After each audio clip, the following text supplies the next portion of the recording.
Yo, what's up guys? Welcome to another video. Guys, in this video I want to address the techniques that I use to get lean. I just finished a 12-week cut and I dropped about 13 pounds and I'm sitting at like a pretty nice body fat. If you want to see how I look, go check out some of my older videos. Some of the shorts where I do some posing, you guys will see the type of shape I'm in. It's not by any means shredded, but I think it's a very lean and athletic physique. I think it looks pretty great. But I do want to get a little bit leaner, and once I'm done, guys, I do want to maintain this look.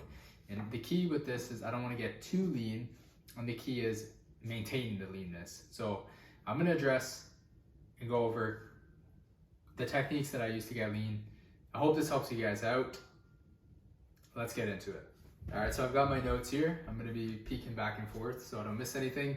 So guys, first point that I wanna go over is boom, you wanna go slow and steady. I know you've heard this before, but truthfully guys, you do not wanna drop weight too quickly. And honestly, the big reason why you wanna do it slowly is because if you do it really quickly, you're gonna be too hungry. You're gonna need to either do too much cardio or you're gonna need to deplete yourself and have such a large deficit of calories and just not eating a ton of food. And honestly, your hunger is gonna get to you eventually.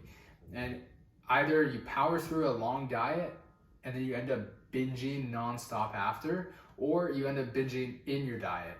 And guys, I'm telling you, the hunger is gonna get to you eventually. Leptin and ghrelin, that balance is going to be thrown off and it will get to you eventually. So I find slow and steady, you don't really feel that you're dieting. And since you don't really feel that you're dieting, it's easier to stick to. And as your body loses weight, then it needs less calories to maintain its weight, and then you feel less hungry with the reduced calories instead of having such a big jump. So that's point one. All right, the other thing guys, is I used a balanced approach. So I didn't go keto, I didn't go carnivore, I didn't go crazy on anything. Honestly, I just used common sense. I ate more fruits and vegetables. I controlled my portions. I had a good balance of carbs, fats, and proteins. Ate a little bit more protein because I'm somebody that lifts and you want to maintain your muscle. So just kind of like common sense. Just be very balanced, because keep in mind, if you're dieting a specific way to lose the weight, then you're probably going to have to do the same thing to keep the weight off. And if you've picked a bad diet technique, you're not going to keep the weight off.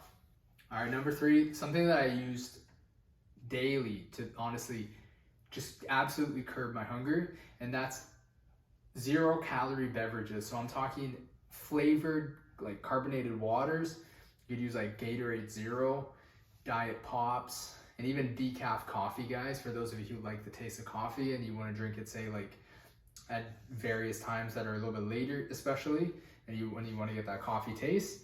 Guys, and tons of water, tons and tons of water, because sometimes you're not actually as hungry as you think you are. You're just a little bit dehydrated. So if you fill up, and especially before you eat your meals, you fill up on a bunch of water, guys, chug back a ton of water, you're gonna feel so much more full.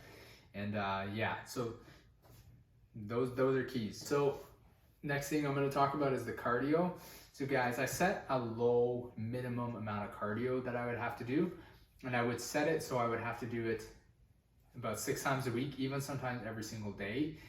I think for this diet, I did it basically every single day.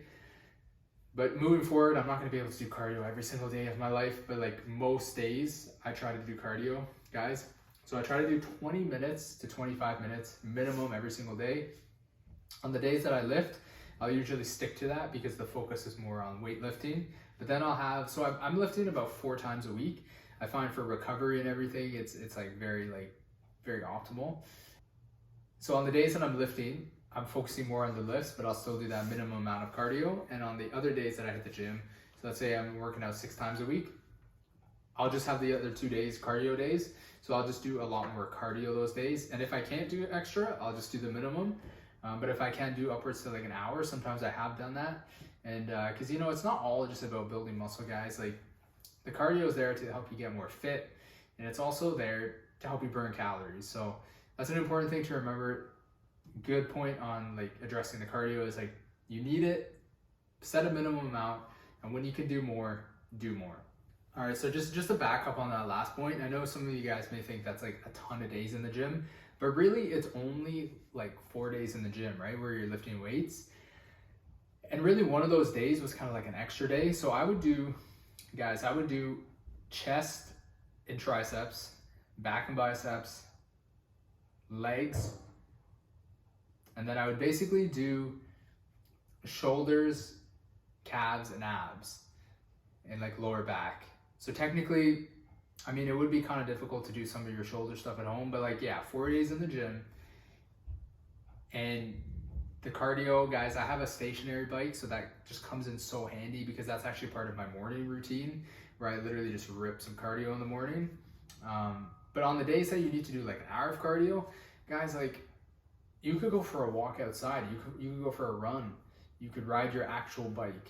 You know what I'm saying? So like it doesn't have to just be going to the gym and walking on the treadmill for 20 minutes or something like that, or like walking for an hour or whatever on the higher days.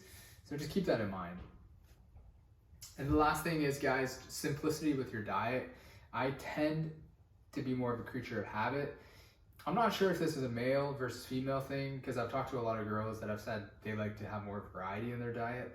But honestly, guys, Monday to Thursday, I'm okay basically eating very similar things, but they do have slight variances. I'll give you an example of what a day looks like. So I typically have like 2 kind of like protein meals, smaller meals, and then like a bigger meal for the day, and sometimes a dessert. So what that will look like for these protein meals is basically like 3 go-tos. It's like an egg omelet. Sometimes I have an English muffin with it, like a protein shake or like a protein smoothie with like some fruit, like a banana in there, maybe some peanut butter. It just depends what I'm eating for that day. And then the big meal will be like ground beef, potatoes, and some sort of vegetable. So let's say spinach or broccoli. And guys, basically if I'm gonna feel like eating, you know, the egg omelet with an English muffin, maybe I don't do peanut butter in the smoothie because, you know, you gotta balance the calories, right? So it really just depends. And you guys should check out my full days of eating. I'm just gonna do a bunch of them just to give you guys an idea of what I do. And honestly, to kind of go further into this, guys, not every day you're gonna be able to track. And the whole point of this is you wanna build like discipline and you wanna build like self-control. So the days that you do not track, you can still stick to your diet. Now, what you wanna do is you wanna use these as opportunities to build self-control. So you wanna use the same techniques, look at your portions, try to average things out, make smart choices, especially the days that like, let's say like you're going for a birthday party, right? Maybe you just have the egg omelet, no English muffin. Maybe you have the protein shake, no banana, no peanut butter, and then you have you're probably gonna eat like something a little more like junky for the birthday party dinner, but still use some smart choices, right, for the dinner. And then that way your calories will balance out a lot better.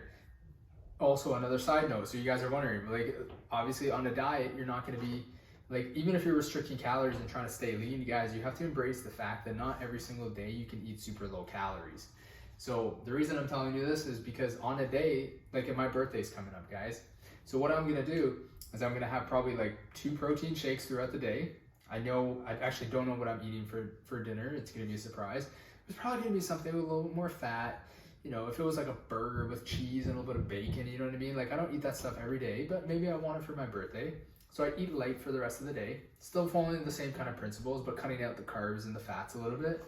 Have that bigger meal, even bigger than you normally would. And then you can have like a slice of cake.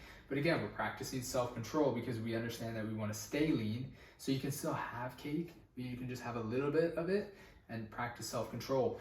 These are great days, guys, to have your high days or your refeed days. And this is what I've been doing because most likely when you track, you're not going to stick to your calories. You're probably going to go a little bit over. So it's still a great opportunity for, again, just to reiterate, 1, practicing self-control and still staying within the ballpark of your diet. And 2, letting it be a bit of a higher day. And these untracked days can be your high days. So anyways, I hope that made sense, guys. I hope that was like informative. You know, if this helps you guys out, send it along to a friend, leave a comment, leave a like, subscribe to the channel if you find this stuff useful, and let's build this community together. Can't do this without you guys. I really appreciate you. And honestly, I'm here to help. I've had so many struggles dieting, and I finally feel like I've somewhat got this figured out. And I just want to share it with you guys, so you don't have to make all the mistakes, the years of mistakes that I made and the years of struggles. You can literally just skip ahead to exactly where I am. So yeah, hope you guys enjoyed the video. If you have a topic that you want me to cover, please let me know, and I'll see you guys in the next video. Peace.